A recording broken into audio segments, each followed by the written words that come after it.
friends. Welcome back to AntiwarRadio, Chaos 92.7 FM in Austin, Texas. And the guest that we interview most frequently on this show, well, that I interview most frequently on this show, is the great independent historian and journalist Dr. Gareth Porter. He writes for IPS News, and all of his IPS articles can be found at antiwar.com/Porter. His most recent article is actually the spotlight on antiwar.com today, and it is called How Cheney Outfoxed His Foes on Iran and EFPs. It is the casus belli hunter-killer, Gareth Porter. Welcome back to the show, sir. Hi, how are you, Scott? Well, yours is my favorite kind of violence. It's the written word kind, and what you do is you take lies told primarily by Dick Cheney and his minions in this government with the aim toward starting the next war, and you take those lies and you smash them into tiny little pieces. And I sure appreciate that. That's why I bring you on the show all the time. You got these guys' number, Gareth. I don't know where you found it. Well, this is all, of course, stuff in the public realm already. It's pieces of evidence that are right there in front of our eyes. And, you know, I blame myself for not having put this together earlier. It was all there, and I knew it was all there, but I just never really took the time which is necessary to put the pieces together, and that's what I did in this piece. But what I showed was that when Cheney tried to get the military to put out a draft briefing on the EFP issue back in January of 2007, and it was circulated to the State and Defense Departments and to the NSC staff, they condemned it as simply untrue because what they were saying, the military was saying that Iran was manufacturing these EFPs and shipping them to the Shi'ite militiamen of the Mahdi army. And basically, they said there was no evidence to support this. Well, now, if I remember right, Gareth, when I first talked to you on this show a year and a half ago, January 2007, that was exactly the story, was that Bush had lost the election in 2006, the midterms, the Democrats had taken over, Rumsfeld was gone, they brought in Gates, the Baker Commission report was coming out, which was, you know, the blue ribbon panel of so-called wise men saying it's time to begin plans for withdrawal, and instead Bush seized on the Fred Kagan plan at AEI to go ahead and escalate the war instead, and in his speech in January, he debuted all these lies and new accusations against Iran, and one of the news stories, there were quite a few news stories debunking the role of Iran in providing these explosively foreign penetrators to Shiite militias in Iraq. But there was one particular news story that said that Rice and Gates and others on the National Security Council staff were unhappy with the intelligence, and they didn't want to debut the intelligence and start making the accusations until it could be sent back to the cook so that it would be a little more credible before they, you know, laid it all out for us. That is correct. That was an LA Times story, and it was quite explicit about the unhappiness of Rice and Gates with what was being proposed.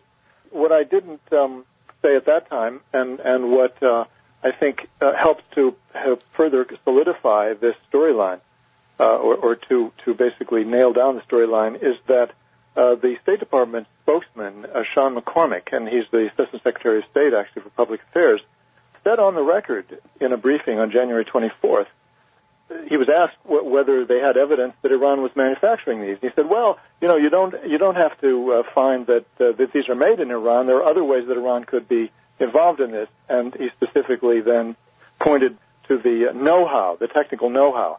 And of course, you know, we know that was being supplied by Hezbollah originally. I mean, Hezbollah had the relationship with the Mahdi army, not the Iranians.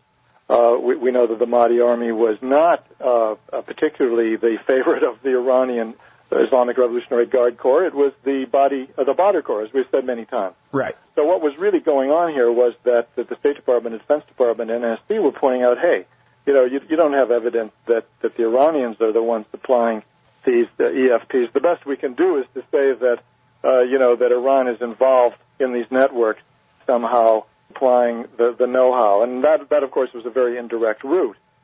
Cheney's people in the military command there in Baghdad. At that point, it was Raymond Odierno, in fact, in January 2007, who was already out there.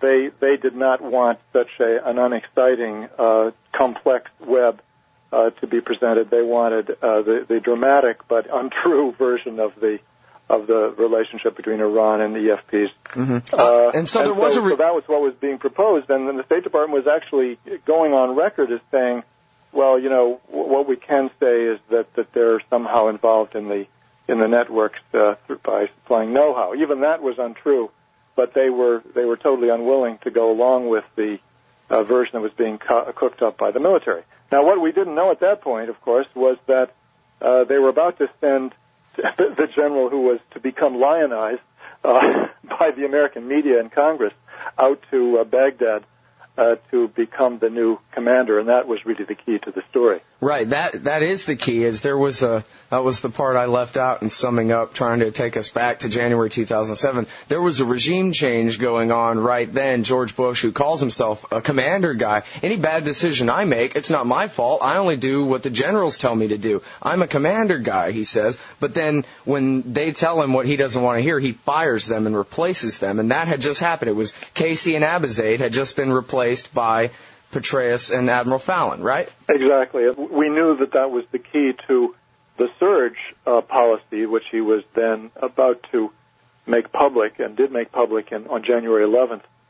January 7th, wasn't it? I've forgotten the exact date. Maybe it was January 10th, was it? Are we talking about the when they laid out all the weapons in Iraq? No, the Bush speech, which laid out the surge policy. I don't know, but I'll find it right now. Was a couple of days before that, and I've let slip the exact date, but I think it was January 10th, if I'm not mistaken, or January 7th, one of the two. But Google's fetching it for me right here. It's January 10th. January 10th. Okay. Yeah. So of course it was the day right after that, that the military presented its briefing to the assembled reporters. And it was supposed to be the briefing. They had said, yeah, we'll have a briefing for you in a couple days. We sent it back to the cook. We'll have it for you in a couple days. And then all of a sudden, they had it, but not in Washington, D.C., in Iraq. They laid out all the evidence in Iraq, and it was Michael Gordon who wrote the big piece for the New York Times, right? Right. And so, the key here that I point out in my story to understanding the dynamics that were going on there is that on February 9th, Sean McCormick again went before his regular briefing corps there, the press corps, and said, well, we're confident that when the mid-level people get the next round, the next draft of the briefing, and they're happy with it, it will go then to the principals, and they will have a chance to review it to make sure it's in line with the facts. Well, of course, that's not what happened at all. There was never another round of consultations with the mid-level people, let alone the principals like Rice and Gates and Hadley.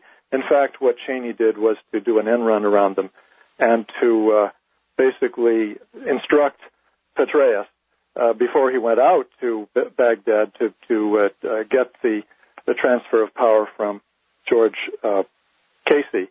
And that was done on the 8th of February. On the 10th of February, there was the changeover ceremony. And he was told that he would basically give the Cheney line in that briefing, which was what they had proposed in the first place, which was that Iran is manufacturing these things and shipping them to the Shi'ite militiamen through the IRGC Quds Force network. And that's exactly what they said on February 11th. He did an end run around the bureaucracy because they did not accept the line that he was intent on putting forward, because they knew that what both Cheney and at this point then Patraeus were doing was setting up the casus belli with Iran. They were establishing a reason for going to war with Iran, which they knew Cheney was intent upon doing, and they were opposed to. Mm-hmm. Now, the celebrated, by you and I, and forgotten apparently by the rest of our society, NIE of last November 2007, which says that Iran abandoned whatever designs they were ever even looking at nuclear program back in 2003. that NIE, as I believe you reported and Philip Giraldi reported, in the fall of 2006, the CIA was already working on that. They were already ready. I remember I wrote a blog entry on AntiwarRadio.com, released the Iran NIE. That was in the fall of 2006. So Cheney already knew that the CIA was working on, and the rest of the intelligence communities were working on undercutting his case for a nuclear weapons program. He needed another excuse to go to war with Iran.